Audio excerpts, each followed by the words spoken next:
ನಮಸ್ಕಾರ. ನಮಸ್ಕಾರ. ಆದರ್ಶ ದಂಪತಿ ಕಾರ್ಯಕ್ರಮಕ್ಕೆ ನಿಮ್ಮೆಲ್ಲರಿಗೂ ಸ್ವಾಗತ. ಇವಾಗ ಶುರು ಮಾಡ್ತಾ ಇದ್ದೀವಿ. ಇದು ಸುಮಾರು ವರ್ಷದ ಕೆಳಗೆ ನಾನು ಶೈಲಮ್ಮ ಇಬ್ಬರು ಇದೇ ಥರ ಕರ್ನಾಟಕದ ಅನೇಕ ಊರುಗಳಲ್ಲಿ ಆದರ್ಶ ದಂಪತಿ ಕಾರ್ಯಕ್ರಮ ಮಾಡಿದ್ವಿ. ಆದರ್ಶ ದಂಪತಿ ಕಾರ್ಯಕ್ರಮ ಮಾಡ್ತೀವಿ ಅಂದ ತಕ್ಷಣ ಯಾರೋ ಪರೀಕ್ಷೆ ಮಾಡ್ತಿದ್ದೀವಿ, ಏನೋ ಮಾಡ್ತಿದ್ದೀವಿ ಅಂತಲ್ಲ.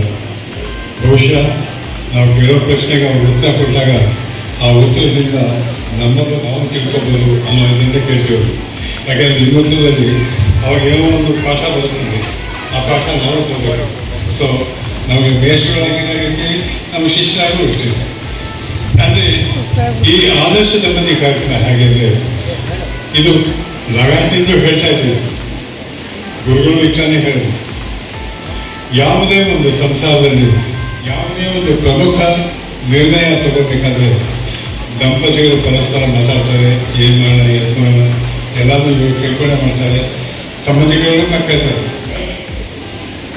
ದೊಡ್ಡ ವಿಷಯನ ತೀರ್ಮಾನ ಮಾಡೋ ದಂಪತಿಗಳು ಸಣ್ಣ ಪುಟ್ಟ ವಿಷಯಗಳನ್ನು ಊಟಕ್ಕೆ ಉಪ್ಪಿನಕಾಯಿ ಅಂತಾರೆ. ನೀವು ಏನೇ ಮಾಡಿರಿ ನನಗೆ ಆ ಉಪ್ಪಿನಕಾಯಿ ರುಚಿ ಮತ್ತು ತುಂಬ ಚೆನ್ನಾಗಿರ್ತದ, ಅದು ಬೇಕೇ ಬೇಕು ಅಂತ. ಹಾಗೆ ಯದಿ ಜೀವನದಲ್ಲಿ ಸಣ್ಣ ಪುಟ್ಟ ವಿಷಯಗಳಿದ್ರು ಅದರ ಬಗ್ಗೆ ದಂಪತಿಗಳು ಗಮನ ಕೊಟ್ಟು ಅದನ್ನು ನಡೆಸ್ಕೊಂಡು ಹೋದರೆ ಬದುಕು ತುಂಬ ಚೆನ್ನಾಗಿರುತ್ತೆ, ಸಂತೋಷವಾಗಿರುತ್ತೆ, ಆನಂದವಾಗಿ ತೋರಿಸ್ಕೊಳ್ಳೋದಕ್ಕೆ ನಮ್ಮ ಈ ಕಾರ್ಯಕ್ರಮಕ್ಕೆ ನೀವೆಲ್ಲ ಬಂದಿದ್ದೀವಿ. ಮುಂದೆ ನಾವು ಈ ಕಾರ್ಯಕ್ರಮದಲ್ಲಿ ಏನು ನಡೆಸ್ತೀವಿ? ಕಾರ್ಯಕ್ರಮಕ್ಕೆ ಆಯ್ಕೆಯಾಗಿ ಇಲ್ಲಿ ಬಂದಿರುವಂತಹ ಈ ದಂಪತಿಗಳನ್ನ ಒಂದು ದೊಡ್ಡ ಚಪ್ಪಾಳೆಯಿಂದ, ಅವರು ತುಂಬಾ ಮಾತಾಡ್ಕೊಂಡು ಬಂದಿದ್ದಾರಂತೆ, ಯಾವ ಪ್ರಶ್ನೆ ಬಂದ್ರೆ ಯಾವ ತರ ಉತ್ತರ ಕೊಡ್ಬಹುದು ಅಂತ ಎಲ್ಲ ಡಿಸೈಡ್ ಮಾಡ್ಕೊಂಡು ಬಂದಿದ್ದಾರೆ. ಬಟ್ ಸ್ವಲ್ಪ ಮರ್ತೋಗ್ತಾ ಇದೆಯಂತೆ. ಬಟ್ ಡೋಂಟ್ ವೆರಿ, ನಾವು ಇಲ್ಲಿದ್ದೀವಿ, ನಿಮ್ಗೆ ಸಹಾಯ ಮಾಡ್ತೀವಿ. ಪ್ರಶ್ನೋತ್ತರದ ಮೊದಲನೆಯ ಸುತ್ತು ಪರಸ್ಪರವನ್ನ ನಾವು ಮಾಡುವಾಗ ಇಲ್ಲಿ ಗಂಡ ಹೆಂಡತಿಯರಲ್ಲಿ ಅವರ ದಂಪತಿಗಳಲ್ಲಿ ಪತಿಯನ್ನ ನಾವು ಕೇಳುವಾಗ ಅವರಿಗದು ಕೇಳಿಸ್ಬಾರ್ದು, ಅಷ್ಟು ದೂರ ಅವ್ರನ್ನ ಕಳಿಸ್ಬಿಡ್ತೀವಿ ನಾವು. ಒಂದು ಮಾಡ್ತೀವಿ, ನಿಮ್ಗೆ ಕೇಳಿಸ್ತಾ ಇರೋ ತರ ಇಲ್ಲಿ ಜೋರಾಗಿ ಏನಾದ್ರು ಮ್ಯೂಸಿಕ್ ಹಾಕ್ಬೋದು, ಆಯ್ತಾ? ಎರಡು ಪ್ರಶ್ನೆಗಳನ್ನ ಕೇಳ್ತೀವಿ, ಆ ಪ್ರಶ್ನೆಗಳು ಬರುವ ಉತ್ತರವನ್ನ ನಿರ್ಣಾಯಕರು ನೋಟ್ ಮಾಡ್ಕೊಳ್ತಾರೆ. ನಂತರ ಅವರ ಪತಿಯನ್ನ ಕರೆದು ಅದೇ ಪ್ರಶ್ನೆಯನ್ನು ಉತ್ತರದಲ್ಲಿ ಸಾಮರಸ್ಯ ಬಂದ್ರೆ ಅಫ್ಕೋರ್ಸ್ ಅಂಕಗಳು ಸಿಕ್ಕುತ್ತೆ. ಇದೇ ಮೊದಲನೆಯ ಸುತ್ತು ಪರಸ್ಪರ. ಈ ಪರಸ್ಪರ ಸುತ್ತನ್ನ ನಾವು ಶುರು ಮಾಡ್ಬೇಕಾದ್ರೆ ನಮಗೆ ನಿಮ್ಮ ಸಹಕಾರ ಮುಖ್ಯ. ಬೇಜಾರು ಮಾಡ್ಕೊಳ್ಳದೆ, ಕೋಪಿಸ್ಕೊಳ್ಳದೆ ದಂಪತಿಗಳಲ್ಲಿ ಪತಿಗಳು ಎಲ್ಲ ನಿಂತ್ಕೊಂಡು ಆ ರೂಮ್ ಹೋಗ್ತೀರಾ? Thank you sir, thank you so much. ದಯವಿಟ್ಟು ಹೋಗ್ತೀರಾ ಸರ್?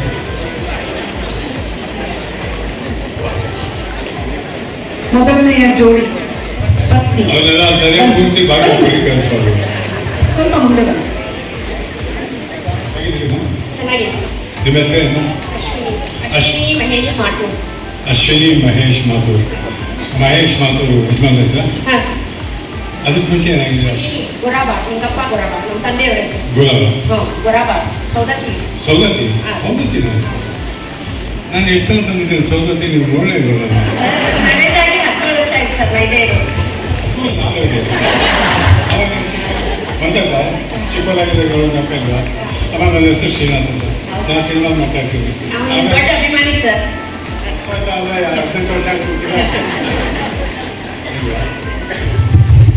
ಇವಾಗ ನಿಮ್ಮನ್ನ ಈ ಕಾರ್ಯಕ್ರಮಕ್ಕೆ ಮೊದಲನೇ ಅವರಲ್ಲಿ ನೀವು ನಿಂತೀವಿ.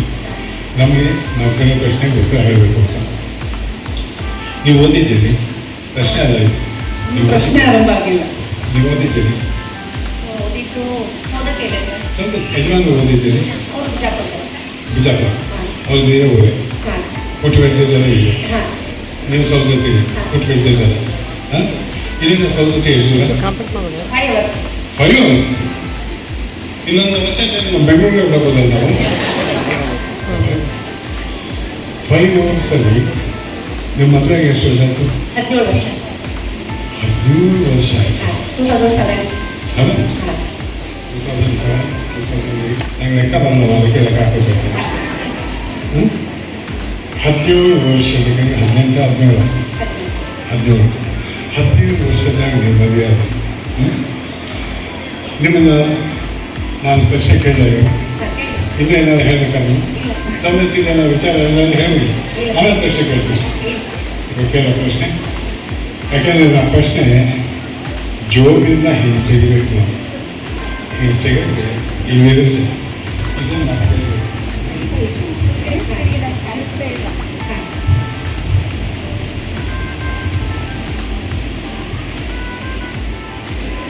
ಯಾಕಮ್ಮ ಒಳ್ಳೆ ಸ್ಕೂಲಲ್ಲಿ ಪ್ರಶ್ನೆ ಪತ್ರಿಕೆ ಕೊಟ್ಟ ತಕ್ಷಣ ತಾವು ಆಟ ಆಡ್ತಾ ಅಲ್ಲ, ಇದ್ದೀವಿ ಫಸ್ಟ್ ಕಂಟೆಸ್ಟೆಂಟ್ ನಾನೇ ಆಗಿರೋದ್ರಿಂದ ಸ್ವಲ್ಪ ನಿಮ್ಮ ವಿಚಾರ ತಾನೇ ನಾನು ಕೇಳ್ತಾ ಇದ್ದೀನಿ ನಿಮ್ಮ ವಿಚಾರ ಇನ್ನು ಬೇರೆ ಯಾರಿಗಾರು ಗೊತ್ತಾ ನೀವು ತಾನೇ ಹೇಳ್ಬೇಕು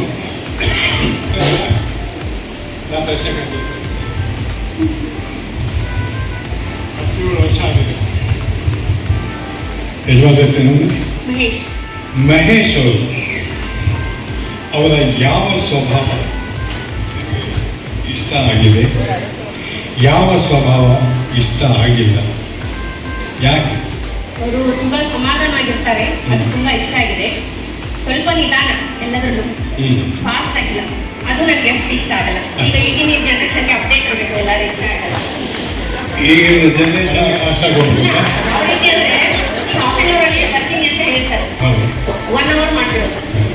ನಾವು ಬರ್ತೀವಿ ಅಂದಾಗ ನಾವು ಬರ್ತಾ ಇರ್ತೀವಿ ರಸ್ತೆಯಲ್ಲಿ ಅಕಸ್ಮಾತ್ ಯಾವುದೋ ಬಸ್ಸೋ ಯಾವುದೋ ಇದು ಅಡ್ಡ ಬರುತ್ತೆ ನಾವು ಬೇಗ ಬರೋಕ್ಕಾಗಲ್ಲ ನೀವು ಗೊತ್ತಾಗಲ್ಲ ಅನ್ನೋದು ಅದು ಸುಳ್ಳು ಹೇಳ್ತಾರೆ ಹೇಳಿರ್ತಾರಲ್ವ ಬಿಸಿ ಶೆಡ್ಯೂಲ್ ಅಲ್ಲಿ ಇಷ್ಟ ನಿಧಾನ ಬರೋದಿಲ್ಲ ಅದು ನಿಮ್ಗೆ ಅದು ಇಷ್ಟ ಆಗಿದೆ ಅಂತ ಅದನ್ನು ಅವ್ರಿಗೂ ಹೇಳಿಲ್ಲ ಹೇಳಿದ್ರು, ಸಾಕಷ್ಟು ಸಲ ಹೇಳಿ, ಎಷ್ಟಲ್ಲ ಭಾಳ ಸಲ ಈ ಹೇಳಿ, 17 ವರ್ಷದಲ್ಲಿ ಎಷ್ಟಲ್ಲ ಹೇಳಿಲ್ಲ ಪ್ರತಿ ಸಲನೂ ಹೇಳ್ತಿರ್ತಾರೆ. ಪ್ರತಿ ದಿವಸ ಯಾಕೆ ನೀವು ಪ್ರತಿ ದಿವಸ ನನ್ನಂಗೆ ಆಗ್ಬಿಟ್ಟವರು ಎಲ್ಲೋ ಬೇಕಾದ್ರೂ ಲೇಟಾಗಿ ಹೋಗ್ತಾರೆ ಚಿಚಿ ಹಾಗೆ ನಿಮ್ಮ ಯಾವ ಸ್ವಭಾವ ಅವ್ರಿಗೆ ಇಷ್ಟ ಆಗಿಲ್ಲ ಹಂಗೆ ಅಂದ್ರೆ ನಾನು ಎಲ್ಲಾ ರೀತಿ ಮ್ಯಾನೇಜ್ ಮಾಡ್ತೀನಿ ಸರ್. ಮನೆಯಲ್ಲಿ ಅದು ಮಕ್ಕಳದಾಯ್ತು ಅದನ್ನೆಲ್ಲ ಮ್ಯಾನೇಜ್ ಮಾಡ್ತೀನಿ, ಟೈಮ್ ಕವರ್ ಮಾಡೋದು ಅದೆಲ್ಲ, ಅದು ಅವ್ರಿಗೆ ಇಷ್ಟ ಆಗಿರೋದು ಅಂತ ನಾನು ತಿಳ್ಕೊಂಡಿದ್ದೀನಿ. ಯಾವ ಸ್ವಭಾವ ಇಷ್ಟ ಇಲ್ಲ ಅನ್ನೋದು ಅವ್ರಿಗೆ ಕೇಳಬೇಕು ಸರ್. ನೀವು ಹೇಳಿ ಯಾವ್ದು ನಡ್ಕೊಂಡಿರ್ಬೋದು ಹುಡುಗರು ಅಭ್ಯಾಸ ಮಾಡ್ಲಿಕ್ಕಂದ್ರೆ ನನಗೆ ಅದು ಸ್ವಲ್ಪ ಹುಡುಗರು ಡೈಲಿ 2 ಅವರ್ಸ್ ಓದಬೇಕು, ಅದು ನಾನು ಸ್ವಲ್ಪ ಗದರ್ಸೋದು ಭಾಳ, ಅದು ಅವ್ರಿಗೆ ಇಷ್ಟ ಆಗಿಲ್ಲ ಅಂತ ನಾನು ಅನ್ಕೊಂಡಿಲ್ಲ ಅದೇ ನಡೆದಿದೆ ಇವಾಗ ನೀವು ಹೋಗುವಾಗ ನಿಮ್ಮ ಅಪ್ಪ ಅಮ್ಮ ನಿಮಗೆ ಗದರಿಸಿದ್ರ ಇಲ್ಲ ಸರ್. ಮತ್ತೆ ನೀವು ಯಾಕೆ ಗದರಿಸೋದು ನಿಮ್ಮ ಅಪ್ಪ ಅಮ್ಮ ಮಾಡಿದಾಗ ನೀವು ಯಾಕೆ ಮಾಡಬೇಕು ಈಗಿನ ಮಕ್ಕಳು ಆಟದ ಜ್ಞಾನ ಜಾಸ್ತಿ ಸರ್. ಒಂದೇಳ ಈಗಿನ ಮಕ್ಕಳು ನಮ್ಮೆಲ್ಲರಿಗೂ ಬುದ್ಧಿವಂತರು ನಮ್ಗೆ ಗೊತ್ತಿದ್ದ ವಿಷಯ ಅವ್ರಿಗೆ ಗೊತ್ತಿರುತ್ತೆ ಅವಾಗ ನೀವು ಗದರಿಸ್ತಿಲ್ಲ ಮಾಡಿದ್ರಲ್ಲ ನೀವು ಇದು ಮಾಡಬೇಕು ನಾನು ನಮ್ಮ ಅಪ್ಪಗಿಂತ ಬೇರೆ ತೋರಿಸ್ಬೇಕು ಅಂತ ತಪ್ಪಲ್ವಲ್ಲ ತಪ್ಪಲ್ವಲ್ಲ ಗದರಿಸೋದು ಗೊತ್ತಿಲ್ಲ ನಮಗೆಲ್ಲ ಈಗ ಕಲ್ತ್ಕೊಳ್ಬೇಕಾಯ್ತು ಅವ್ರಿಗೆ ಗೊತ್ತಾಗ್ತಿತ್ತು ಓದ್ತಾ ಇದ್ದಾರೆ ಮನೆಯಲ್ಲಿ. ಗದರಿಸ್ಬಿಟ್ಟು ಕೂಡಿಸ್ಬಿಟ್ಟು ಬಂದಿದ್ದೀವಿ ಹೋದ್ರೆ ನೀವು ಅಂತ ನೀವು ಮಾತ್ರ ಇವತ್ತು ಆರಾಮಾಗಿ ಓದ್ತಾರೆ ಅಪ್ಪಯ್ಯ ನೀವೇನು ಯೋಚನೆ ಮಾಡಿ ಯಾವುದೇ ಪರೀಕ್ಷೆ ಬಂದರೂ ನೀವು ಪಾಸ್ ಆಗ್ತೀವಿ ನಿಮ್ಮ ಅಮ್ಮ ಬಂದು ಅಮ್ಮ ಹೇಳ್ತಾರೆ ಹೇಳ್ತಿರ್ತಾನೆ ಅವ್ರಿಗೆ ಹೇಳ್ತೀರಾ ನೀವು ಆಯ್ತು ಅನ್ನೋದನ್ನು ಗೊತ್ತಾಗ್ತದೆ ಹೇಳೋಲ್ಲ ಅಂತ ಯಾಕಂದ್ರೆ ಹೇಳಿದ್ರೆ ಅದಕ್ಕೆ ನಿಮಗೆ ಕೈಬೇಕು ಅಂತ ಬೈವ ಮಾಡೋದೇ ಇದೆ ಇಲ್ಲ ಇಲ್ಲ. ಬೈಬೇಕಂದ್ರೆ ನನ್ನ ಬೈಬಿಡಿ ಮ್ಯಾಮ್ ಇಲ್ಲ ಬೇಕಾದ್ರೆ ಚಿಕ್ಕದಾಗಿ ಕೂತ್ಕೊಂಡು ಇಲ್ಲ. ಈಗ ನೀವು ನಿಮ್ಮ ಯಜಮಾನರನ್ನ ಭಾಳ ವಿಶ್ವಾಸ ಬಂದಾಗ ನಿಮಗೆ ಇದು ಪ್ರಶ್ನೆ ಅಲ್ಲ ಭಾಳ ವಿಶ್ವಾಸ ಬಂದಾಗ ಯಾಕೆ ಕರೀತೀವಿ ರೀ ಅಂತ ಕರೀತಾರೆ. ರೀ ಅದೆಲ್ಲರೂ ಕರೀತಾರೆ ಯಾಕೆ ಭಾಳ ವಿಶ್ವಾಸ ಬಂದಾಗ ರೀ ಅಂತ. ಓ ಹಾಗಾಗಿ ನಿಮ್ಮಲ್ಲಿ ಭಾಳ ವಿಶ್ವಾಸ ಬಂದಾಗ ರೀ ಬೇಜಾರಾದಾಗ ಬಾಳ ಹೋಗ ಈಗ ನೀವು ಗೊತ್ತಾಗೋಯ್ತು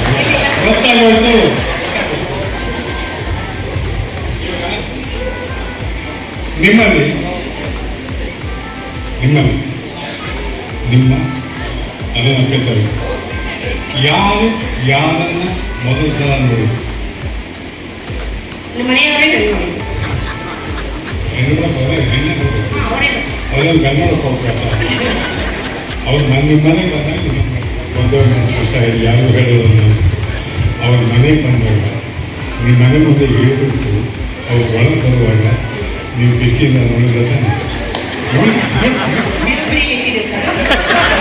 ಯಾರು ನೋಡಿದ್ರು ನೀವು ನೋಡಿದ್ರೆ ಅವ್ರು ನೋಡಿದ್ರು ಅವ್ರ ಮತ್ತೆ ನಿಂತಿದ್ರು ನಾನು ದೇವ್ರ ಮನೆಯಲ್ಲಿ ನಿಂತಿದ್ದೆ, ಅವಾಗ ನೋಡಿದ್ದೆ. ದೇವ್ರ ಅರ್ಥ ಮಾಡ್ಕೊತೀರಾ ನಾನು ಬಂದು ಕುತ್ಕೊಳಂಗಿಲ್ಲ ಸರ್, ನಾವು ಹಿಂಗೆ ಡೈರೆಕ್ಟ್ ನೋಡೋಂಗಿಲ್ಲ. ಡೈರೆಕ್ಟ್ ನೋಡಲ್ಲ, ಕಿಟಕಿ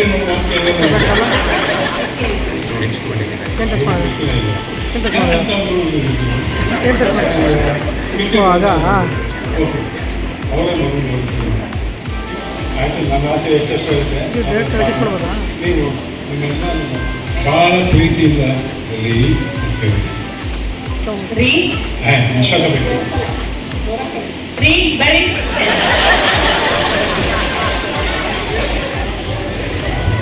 ರೀ ಬರ್ರಿ, ನಿಮ್ಮ ಹೆಂಡತಿ ಕರೀತಾ ಇದೆ, ಬಂದ್ರಿ, ಅಷ್ಟು ವಿಶ್ವಾಸ ಬರಬೇಕು. ಬರ್ರಿ.